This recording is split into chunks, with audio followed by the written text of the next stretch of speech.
Welcome to my YouTube channel Sanjay official institute में। कल जो हम पढ़ाए थे आप लोगों को वैदिक कालीन व्यवस्था के बारे में, और उसी वेदों से संबंधित है आज आरण्यक। सबसे पहले जानेंगे आरण्यक होता क्या है। आरण्यक जो है मूलतः जो वेदों से ब्राह्मण ग्रंथों में परिशिष्ट के रूप में लिए गए हैं, जो वनों में रचे गए थे ऋषियों द्वारा, उन्हें हम आरण्यक कहते हैं। आरण्यक की संख्या 7 है। पहला है ऐतरेय, ये भी एक ब्राह्मण थे। इन्होंने अपने हिसाब से ब्राह्मण ग्रंथ की या वेद की जानकारी बताई है। दूसरा है कैतरीय। तीसरे हैं माध्यन्दिन, और बहुत ही महत्वपूर्ण है जो है संखायन। संखायन इन्होंने वन में रहते हुए वेद की जो है भाषा शैली का अनुवाद किया, और इन्होंने व्याख्या की और बताया था कि वेदों की जो संस्कृति है वो भारत में कैसे प्रचलित है। मैत्रायणी, इनको पुष्प भी कहते हैं। तलवकार और बृहद्रण्यक, ये हैं आरण्यक जो वनों में रचे गए थे। इसके बाद आता है उपनिषद। उपनिषद, तो उपनिषद क्या है? उपनिषद जो हैं ये वेदों में जो आधारशिला रखी गई है, इन्हीं उपनिषद से रखी गई है। उपनिषद की संख्या है 108। कितनी है दोस्तों? 108 है। ये है क्या? भारतीय दार्शनिक जो विचारधारा है उसका संकलन किया गया है। शुद्धतम ज्ञान पक्ष पर जो है बल दिया गया है इसी उपनिषद से। यह वेदों से संबंधित है। सामवेद से संबंधित छंदोग्य उपनिषद जो है इसी में दी गई है, जिसका जो प्रथम तत्व मत्स्य प्रथम उल्लेख करता है।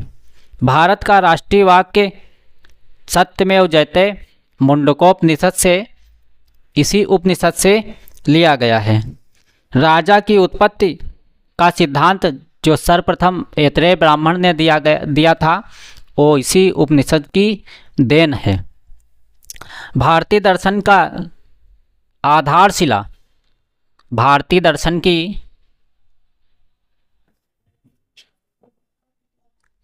की आधारशिला इसी उपनिषद की देन है। बृहदारण्यक कठोपनिषद में जो अश्वमेध होती थी, अश्वमेध यज्ञ, उसका भी वर्णन इसी में किया गया। अश्वमेध क्या होता था? उसमें राजा का राज्याभिषेक होता था और 7 घोड़े जो है छोड़े जाते थे।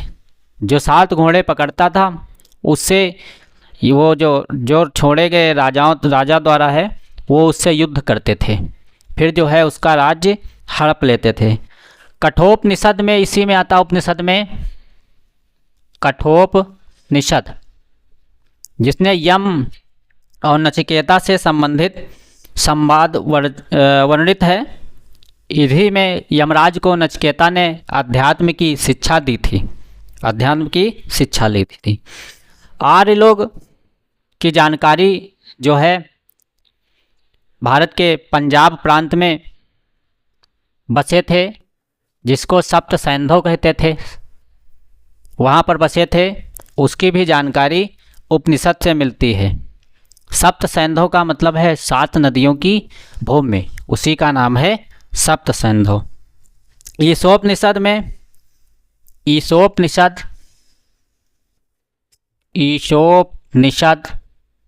यवम एक ऋष्ठे याज्ञवल्क्य, इनका भी वर्णन श्वेतकेतु संवाद के रूप में वर्णित है। किसके रूप में वर्णित है? श्वेतकेतु संवाद के रूप में। मुंडकोपनिषद में शिक्षा के विषय में वेदांगों की भी रचना की गई है। वे किसकी रचना की गई है? वेदांगों की। तो ये थे हमारे आरण्यक और उपनिषद के विषय में जानकारी।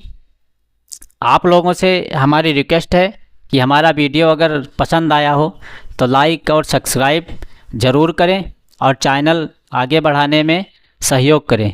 जय हिंद दोस्तों।